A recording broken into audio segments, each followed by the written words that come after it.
tema da aula será sobre materiais e suas propriedades. O conteúdo abordado está relacionado com a concentração das soluções em massa e em quantidade de matéria.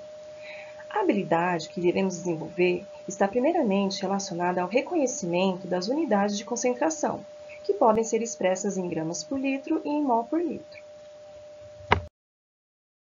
Vamos relembrar então o que são soluções. São misturas homogêneas e, como tal, apresentam um único aspecto, uma única fase. Nas soluções, o disperso recebe o nome de soluto, que é a parte sólida, e o dispersante, dissolvente, que é a parte líquida.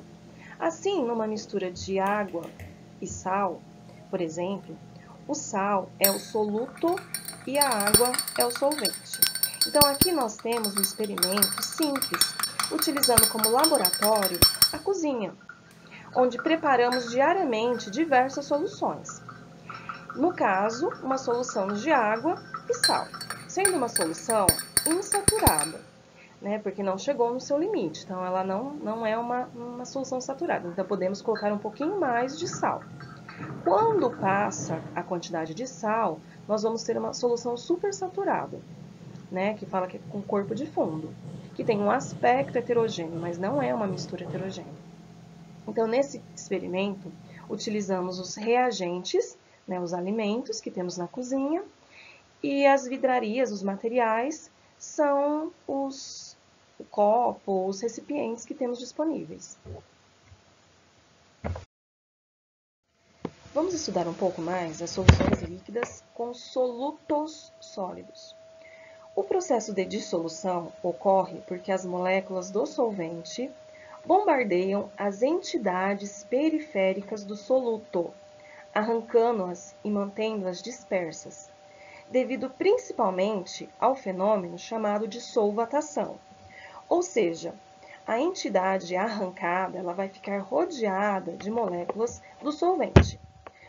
Na ilustração, nós temos o exemplo do sal, do NaCl, que ele está sendo bombardeado por moléculas de água. Do outro lado, nós podemos ver essas entidades que foram arrancadas e passando pelo fenômeno da solvatação. Então, o Na, o íon Na, ou entidade, eles estão rodeados por água e o Cl também está rodeado por água, de moléculas de água. Então, nesse caso, nós temos o processo da dissolução. Nesse processo, o que acontece? Não é uma transformação química. Nesse caso, aconteceu apenas uma dissociação dos íons, pois, quando aquecemos a solução, ela vai atingir a sua temperatura de ebulição e as moléculas de água vão passar para o estado de vapor. Então, nesse caso, os íons eles vão se atraindo e formando novamente o estado sólido.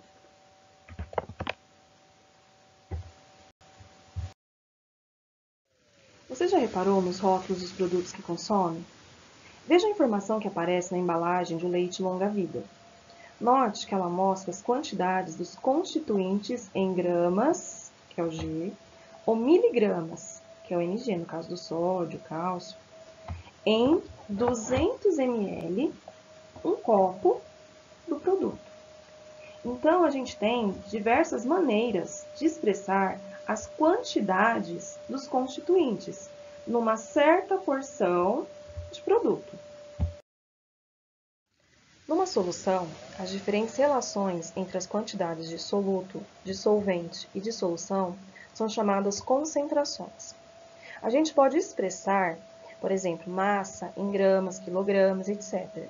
Volume, ml, centímetro cúbico, litro, entre outras unidades. Quantidade de matéria, número de mol. A gente também utiliza os índices 1 em relação a grandezas que são soluto, índice 2, grandezas que são solvente, e sem índice para referenciar as soluções. A concentração comum, C maiúsculo, de uma solução é a razão estabelecida entre a massa do soluto, o M1, e o volume dessa solução, o V. Então, a gente pode representar pela seguinte fórmula. concentração igual a massa do soluto dividido pelo volume, sempre focando na unidade, grama por litro, grama por centímetro cúbico.